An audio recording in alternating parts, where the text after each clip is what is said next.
entidades da sociedade civil impetraram junto ao Supremo Tribunal Federal habeas corpus coletivo contra o uso indiscriminado da Lei de Segurança Nacional. Essa lei foi criada no período da ditadura militar e está associada à perseguição política. Conectas Direitos Humanos, artigo 19 Brasil, Iniciativa Direito à Memória e Justiça Racial, Gabinete de Assessoria Jurídica de Organizações Populares e o Instituto Vladimir Herzog entraram como amicus curiae. Esse habeas corpus está sob a relatoria do ministro Gilmar Mendes. A ação aborda o uso indiscriminado dessa lei para fins políticos. Pessoas que criticam o presidente da República vêm sendo surpreendidas com a deflagração de investigação criminal. As organizações alegam a existência da criminalização da manifestação política com graves consequências. A gente vai falar um pouco sobre esse assunto com a Verônica Freitas, socióloga, trabalha na área de Memória, Verdade e Justiça do Instituto Vladimir Herzog. Ela é autora do livro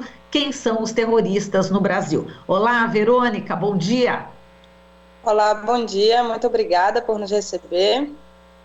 Bom, Verônica, a Conectas solicitou à Polícia Federal algumas informações, sobre esse assunto, e essas informações obtidas dão conta que em 20 anos, entre 2000 e 2020, foram instaurados 186 inquéritos com fundamento na Lei de Segurança Nacional. Houve aí um significativo aumento, no ritmo de instauração de inquéritos a partir de 2018, principalmente nos últimos 2 anos. A média de novos inquéritos era de 9,3% ao ano. Esse número duplicou em 2018, quase triplicou em 2019 e mais do que quadruplicou em 2020. Como é que você vê essa explosão no número de inquéritos com base na Lei de Segurança Nacional, justamente após o golpe contra a presidenta Dilma e também neste período de governo Bolsonaro?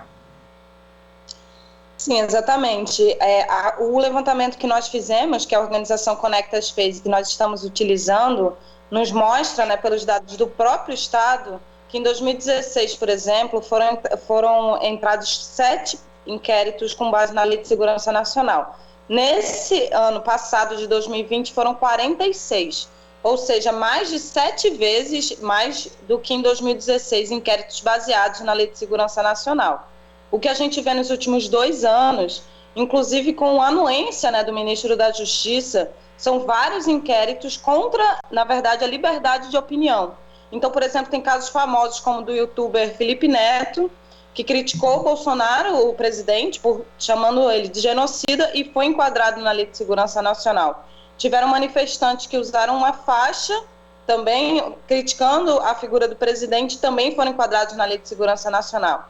Empresários que usaram um outdoor, com críticas ao governo, também foram enquadrados na lei.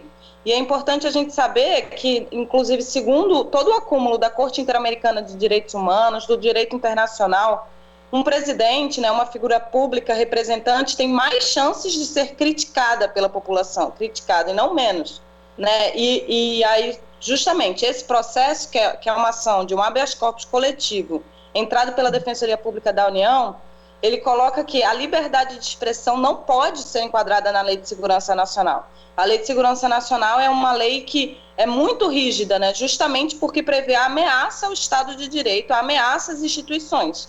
E a liberdade de opinião, como tem sido a prática, principalmente nos últimos 2 anos, não deve se enquadrar como algo que ameace o Estado de Direito e as instituições no Brasil. Certo. Então, nós vemos que, na verdade, se trata de um uso da lei para perseguição política. Perfeito. Bom, então, o que vocês esperam em relação a esse habeas corpus coletivo? Sim. Bom, o habeas corpus, o objetivo dele é que seja encerrados inquéritos que foram entrados com base em opinião das pessoas, os réus, certo? E isso, o pedido é justamente de encerrar com esses inquéritos e também impedir novos inquéritos que sejam entrados com base na opinião, na liberdade de expressão da população. Inclusive, nós sabemos, e é algo que é importante ressaltar, que a liberdade de opinião, a crítica, é algo que, na verdade, favorece a democracia.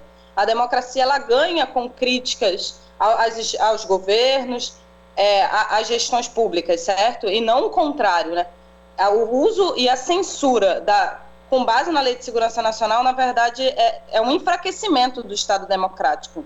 Essa é a nossa visão e o pedido é esse, certo? Para que não seja usado. Inclusive, tem um outro elemento também que eu gostaria de ressaltar, 2 elementos.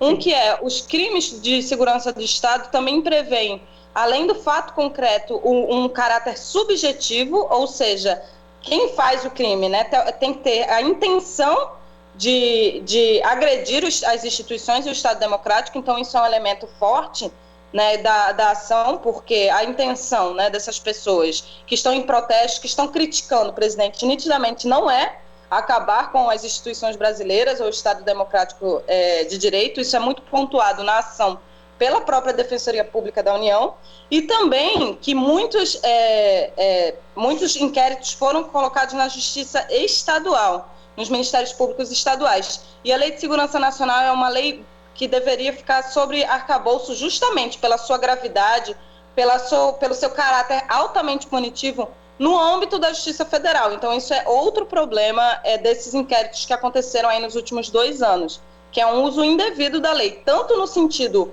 de quem está sendo enquadrado nela, quanto no sentido da sua aplicação nas justiças estaduais.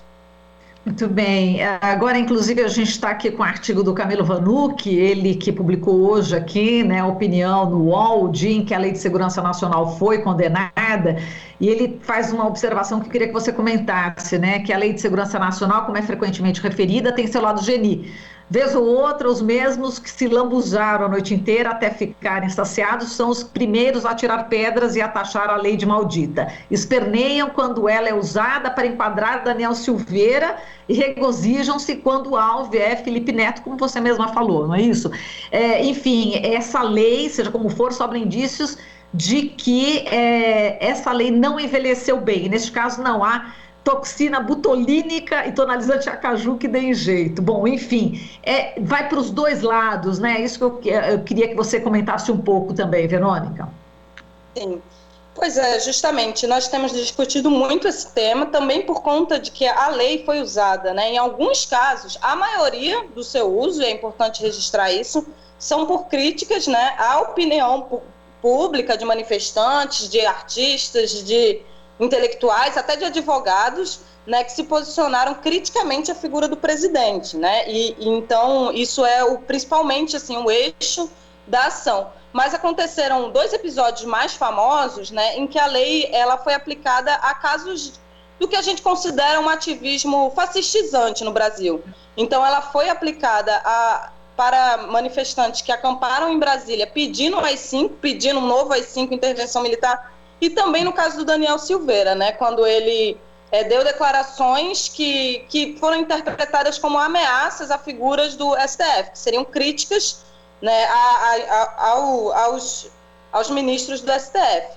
Para nós, né, o uso da lei, mesmo quando por ativismo de caráter, né, da extrema-direita, de lideranças que se vinculam, né, a uma lógica fascista mesmo, né, de visão de mundo, mesmo assim a lei não deveria ser aplicada, né? Existem outras regulações, existem outras normas que resguardam, né, o direito, que resguardam, inclusive, né, as pessoas de não serem caluniadas, de não serem ameaçadas, e a Lei de Segurança Nacional é uma lei que ela, bom, de um lado, ela é uma lei problemática em si, né, e isso é algo que a gente vem debatendo também, né, nós somos a favor, na verdade, da revogação da lei, e de outro, se aplicada, ela não deve ser aplicada nos casos de liberdade de opinião, porque isso, de fato, abre margem para uma censura que pode significar um retrocesso democrático muito grave no país. Então, mesmo nesses casos, né, nos casos em que ela foi aplicada, por exemplo, a esses manifestantes que pediam intervenção militar, mesmo assim isso é um problema, porque a lei ela não deveria ser aplicada para os casos de liberdade de opinião, liberdade de expressão e liberdade de organização política. Muito bem, Verônica, o nosso tempo terminou. Eu vou te convidar para, numa outra oportunidade, a gente aprofundar essa questão, já que na Câmara dos Deputados está em discussão uma legislação que substitua a Lei de Segurança Nacional. A ideia é que o país tem aí uma lei de defesa nacional adequada ao regime democrático. Existem parlamentares envolvidos nessa questão e até eu estou pensando num debate. Tudo bem? Posso contar contigo? Claro, pode contar com a gente. Nós estamos aí sempre disponíveis e agradecemos muito a oportunidade. Tá bom, Verônica, muito obrigada. Um grande abraço para você. Abraço, bom dia a todos. Bom dia. Falamos aqui com a Verônica Freitas, socióloga, ela que trabalha na área de Memória, Verdade e Justiça do Instituto Vladimir Herzog. Você está ouvindo Jornal Brasil Atual. As notícias que os outros não dão.